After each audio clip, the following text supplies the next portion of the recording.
Seja bem-vindo, amigo do Projeto Praia Vermelha. Vamos prosseguir os nossos estudos de história, falando agora da Primeira Grande Guerra, da Revolução Russa e da crise de 1929, assuntos pendentes aí que nós precisamos estar cientes no nosso Pladice. Vamos iniciar pela Primeira Guerra Mundial, começando sobre as causas que levaram a um conflito tão imenso no início do século XX.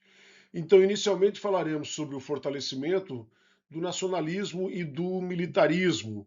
Então, esse é um processo que foi ocorrendo ao longo do século XIX, com a unificação da Alemanha, com a unificação da Itália, com o surgimento de um orgulho nacionalista, com uma rivalidade posta à prova com a Guerra Franco-Prussiana, com a Primavera dos Povos, com o fortalecimento industrial e a concorrência industrial, tá?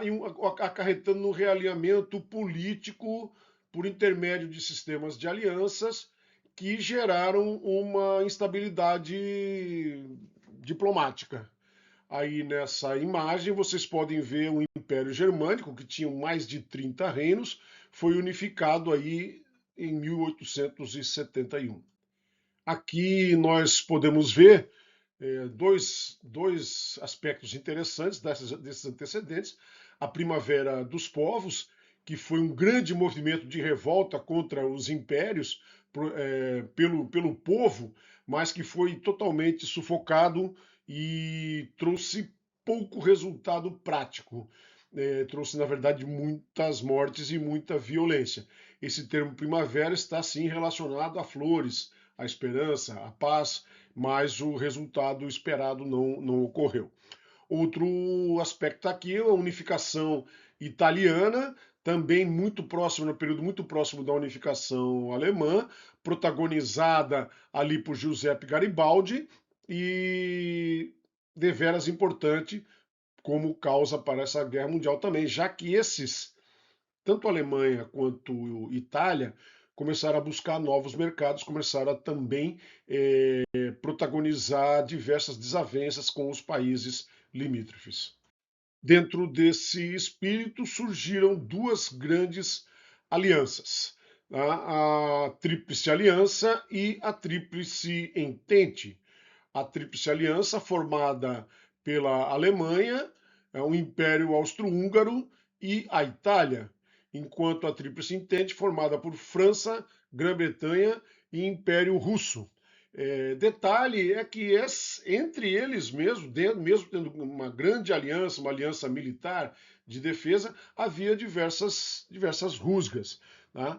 Um outro aspecto é que isso levou a um período chamado de paz armada, uma forte militarização de todos esses países.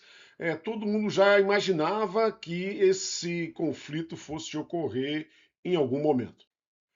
A França procurava deter grande poderio alemão, que estava se industrializando fortemente.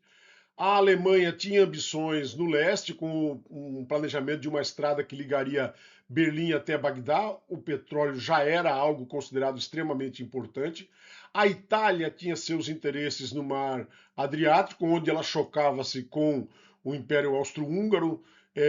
A Rússia queria obter, a Rússia queria obter a saída para o mar Mediterrâneo pelo Estreito de Bósforo e Dardanelos, e ali, evidentemente, isso se chocava com os interesses do Império Otomano. Então, interesses conflitantes não faltavam para gerar esse caldeirão. Ao raiar do século XX, diversos choques começaram a ser deflagrados. Então, começando no Marrocos, onde a Alemanha e a França disputaram territórios e quase que levou à guerra entre os dois mais uma vez. Em 1912, houve uma guerra nos Balcãs, tá? E dentro desse cenário dessa guerra foi assassinado o herdeiro do príncipe do Império Austro-Húngaro, chamado Francisco Ferdinando, e essa foi a gota d'água. A partir dali, todos os países que já estavam com suas alianças formadas foram sucessivamente declarando guerra um ao outro. Assim, com o conflito deflagrado, ele se desenrolou basicamente em duas fases. Há historiadores que colocam em três fases. Né? A primeira fase, uma guerra de movimento curta durante alguns meses do ano de 1914. E uma segunda fase longa, inesperada, de cerca de 3 anos, até o desenrolar das operações finais com a entrada dos Estados Unidos, que nós vamos ver. Ocorreram campanhas aí na Europa Ocidental, na Europa Oriental, nos Balcãs, no Oriente Médio, além de batalhas por mar. A primeira fase consistiu, particularmente aqui no Ocidente, na Alemanha invadindo a França. Né? Ele invadiu a França pelo norte, pela Bélgica, pela Holanda, pelos Países Baixos em geral, né? E ali já enfrentou fortes adversidades dos militares ingleses que estavam associados à França, já enfrentaram os alemães aí ao norte. A ideia da Alemanha era ocupar Paris em curtíssimo tempo, e isso não foi conseguido. Tá? Então, esse plano Schlieffen, estabelecido pelos alemães, eram operações em formas de pinça, como a gente vê aqui nesse mapa, e cercando Paris para ficar com as riquezas que haveriam em Paris e onde teria uma estrutura logística de apoio, e esse objetivo não foi conquistado. Com a resistência acima da esperada em Paris, os alemães tiveram que retornar, de acordo com o que a gente pode ver nesse mapa, e começaram a construir uma longa linha de trincheiras, quase que na fronteira entre os países entre a própria Alemanha e os Países Baixos com a França. Essa linha de trincheiras ali, nessa linha se concentraram as grandes batalhas por curtíssimos espaços de terreno. Né? Então, passou a ser uma mortandade muito grande, tá? Onde se enfrentavam por dentro das trincheiras de uma guerra bastante, vamos dizer assim, uma carnificina. Apesar de ocorrerem várias grandes batalhas, os resultados foram completamente pífios. Nesse momento, foram empregados diversos instrumentos novos de combate. Então, aviões de observação foram usados, ainda não eram bombardeios, mas já eram aviões armados, né? Gases asfixiantes, tá? As organizações eram fundamentadas nas trincheiras. Então foi nesse fronte que ocorreu essa guerra bastante prolongada. Já no fronte oriental, com a Rússia, tá? Também ocorreram várias batalhas, mas a guerra foi uma guerra mais dinâmica. Merece destaque que os meios de industrialização mais modernos foram usados nas batalhas, até parece evidente. Mas pela primeira vez foram usados submarinos, pela primeira vez marcados pela batalha no mar do norte de Jutlândia, pela primeira vez foram usados carros de combate, ainda que nessa guerra eles não chegaram a ser decisivos. Esse mapa simplificado mostra aí as frentes de batalha a oeste e a leste, tá? A Itália encontra-se com esse ponto de interrogação porque ela mudou de lado no meio da guerra. Com o emprego da guerra submarina por parte dos alemães, os Estados Unidos resolveram entrar na guerra após terem vários navios afundados pela Alemanha. Isso ocorreu em 1917. Nesse mesmo ano, a Rússia saiu do conflito por se encontrar em guerra civil e se encontrar completamente arrasada. Né? Fez um acordo com a Alemanha, que nós vamos falar mais sobre isso daqui a pouco. Então, a saída da Rússia poderia fazer a guerra pender para o lado alemão e austro-húngaro, mas a entrada dos Estados Unidos compensou e até superou a saída do fronte dos russos. A Rússia, ela obrigava dava um grande desgaste para o exército alemão, fazia com que ele tinha que lutar em duas frentes. Então foi assim, mas com a Revolução Russa e a total falta de condição do czar de continuar remetendo suas tropas, houve um acordo chamado Acordo de Brest-Litovsk, onde a Rússia cedeu grande parte da Ucrânia, da Letônia e da Polônia aos alemães. Os alemães saíram fortalecidos, evidentemente, com terras bastante estratégicas sob seu controle, e a Rússia passou a se dedicar exclusivamente à sua revolução. Em 1918 começou um grande avanço por parte das tropas da Entente, auxiliadas pelos Estados Unidos. Os Estados Unidos viram um número de militares bastante grande e principalmente descansados, né? Os europeus já estavam em frangalhos, os seus principais combatentes já haviam falecido e os norte-americanos entraram como uma força realmente decisiva. Em julho de 1918 começou uma contraofensiva e os alemães passaram a ceder e perder espaço e foi uma verdadeira debandada. Tá? Então, em novembro tive que assinar o armistício e a Alemanha uma rendição incondicional que levou a um tratado que nós vamos falar daqui a pouco. Ocorreram grandes mudanças no mapa europeu, em particular com o fim de grandes impérios. Tá? Então, o Império Russo deixou de existir, passou a existir a União das Repúblicas Socialistas Soviéticas. O Império Turco-Otomano deixou de existir também, gerando vários países, com destaque para a Turquia. O Império Austro-Húngaro também deixou de existir. Tá? O Império Germânico tornou-se a Alemanha e perdeu também espaço e territórios. Então foi uma mudança significativa nas condições geopolíticas europeias. Portanto, como revisão, resumo, grandes ideias, aquilo que você precisa saber. Tá? A Primeira Guerra Mundial foi um resultado de atritos entre impérios, tem suas raízes nesses atritos. Tá? Duas grandes fases, fase de movimento e fase de trincheiras. Foram usados submarinos, blindados, gases, aviões. Ou surgiu a União Soviética e os Estados Unidos passaram a ser a maior potência mundial. Foi o primeiro grande passo para a decadência europeia. Nos parece evidente que você já saiba que o segundo grande passo é a Segunda Guerra Mundial. A derrota alemã foi sacramentada pelo Tratado de Versalhes, impondo uma série de humilhações à Alemanha, o que vai gerar consequências também nos anos posteriores.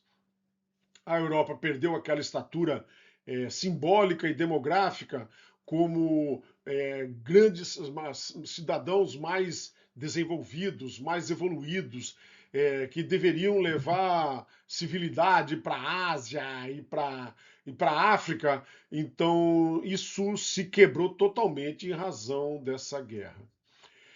A União Soviética, então, foi apresentada ao mundo com suas consequências posteriores de grande monta. Os Estados Unidos ascenderam como potência militar, potência econômica e potência política. E foi criada, em 1919, a Liga das Nações. Essa Liga das Nações, a ideia era evitar que surgisse um novo conflito, mas ela já nasceu sem a participação de grandes potências, a sua duração foi efêmera e suas conquistas foram praticamente nulas. Não tinha força armada para garantir suas decisões, não tinha força diplomática, então realmente a Liga das Nações foi algo pífio. Após a Primeira Grande Guerra, houve um momento de reconstrução na Europa, com grande desenvolvimento econômico, os Estados Unidos se sobrepujando, financiando uma reconstrução, evidentemente, com empréstimos cobrando juros, né? E houve uma grande euforia em razão dessa construção e crescimento e estabelecimento da paz. Essa euforia durou até a crise de 1929 e também começou a enfrentar problemas em razão do crescimento da União Soviética e o enfrentamento da situação política e econômica europeia. Falando especificamente da Revolução Russa, a Rússia enfrentava uma crise, um atraso total. Todos os países europeus estavam em grande progresso industrial. A Rússia sofria derrotas. A mais marcante é a derrota para a Guerra Russo-Japonesa, humilhante, a primeira vez na história em que uma nação não europeia havia conseguido derrotar uma nação europeia. E a remessa de milhões de soldados para o fronte terminou por tornar o governo do czar inviável. Tá? Apareceu um processo revolucionário, tá? E esse processo revolucionário, após uma grande guerra civil de 1917 até 1921, culminou com a morte do czar e o estabelecimento da primeira república de caráter comunista da história. Portanto, esse processo revolucionário teve início já bem ao começo do século XX. Em 1905 já houve a primeira, várias grandes revoltas, incluindo um episódio chamado Domingo Sangrento, onde o czar mandou matar, fuzilar manifestações em praça pública, perdendo muito prestígio nesse episódio. E houve uma criação, então, o czar passou a se sustentar tentando estabelecer concessões, como a criação de um parlamento, e aí acabaram surgindo partidos políticos, bolcheviques e mencheviques, sendo que nenhum dos dois partidos políticos dava suporte ao czar. Numa segunda fase, a Revolução de 1917 também pode ser dividida em duas partes. A primeira parte chamada Revolução Branca, com a deposição do czar, do Nicolau II, tá? O fim da monarquia e a formação de um governo provisório liderados pelos mencheviques. Tá? E uma nova revolução, chamada Revolução Vermelha, no mesmo ano, em outubro de 1917, onde os bolcheviques, esse sim de caráter comunista, bastante revolucionário, conseguiram superar os mencheviques e tomar o poder. E aí sim a Guerra Fria ela tornou-se durante até 1921 também com uma mortandade gigante. Então, enquanto havia uma grande guerra no outro lado da Europa, a Rússia tinha sua guerra particular dentro do seu território. Assim, em 1922 surgiu a União Soviética. Inicialmente eram apenas 4 países: a Rússia, a Bielorrússia, a Ucrânia e um outro país chamado Transcaucásia, que depois foi dividida ali pela região do Cáucaso. Esses 4 países, depois eles foram crescendo, em particular na Segunda Guerra Mundial, a ser estudado posteriormente, chegando a ter 15 repúblicas formando essa União Soviética. Como eu já adiantei, logo após a Primeira Guerra, houve um grande progresso, chamado de loucos anos 20, Belle Époque, e de grande progresso, que acabou redundando na crise de 1929 com um excesso de confiança, onde todo mundo investia todo o seu capital em ações e se percebeu que aquelas ações não valiam aquilo tudo que estava se pagando e, de repente, em uma semana se quebrou tudo. Né? Aí sim, como esses países da Europa estavam dependendo diretamente de financiamento norte-americano, a quebra da bolsa em Nova York repercutiu praticamente em todo o mundo, muito menos nas repúblicas soviéticas. Então foi um momento de grande crescimento das repúblicas soviéticas em detrimento da Europa ocidental. A crise teve duração e repercussão, uma duração de torno de poucos anos, mas a repercussão foi mundial, inclusive no Brasil. Nós vamos estudar isso. Não é por coincidência que a crise de 1929 e a maior revolução do Brasil foi em 1930, tá? Mas surgiu uma forma de combater a crise. Os Estados Unidos enfrentaram ela com um programa chamado New Deal, tá? Um grande conjunto de medidas intervencionistas. Acabou temporariamente com aquele forte liberalismo americano, o Estado intervindo na economia. Paralelamente, surgiram novas técnicas e formas de produção industrial, aumentando em muito a produtividade, e foi um fenômeno conhecido por Fordismo. Então, esses dois eventos em paralelo explicam o porquê de uma retomada da economia em curto espaço de tempo. Então, resumindo o que nós falamos até agora, A Primeira Guerra Mundial marcou realmente uma mudança total para uma guerra total de forma clássica, né? Com a participação das indústrias, uma mobilização civil sem precedentes. A Revolução Russa instaurou uma nova ideologia em caráter global, desafiando o liberalismo ocidental.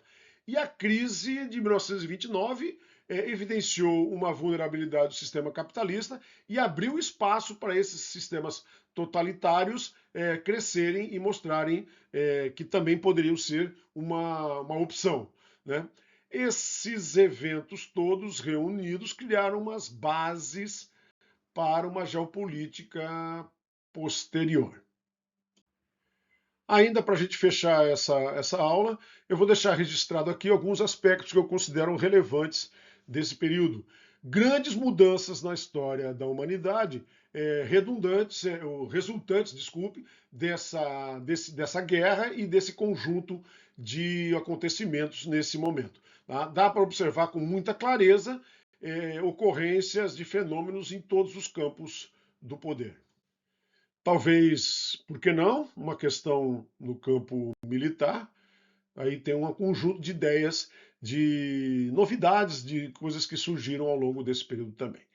Ok, pessoal, era isso que eu tinha por hoje. Fico por aqui, até a próxima e um forte abraço.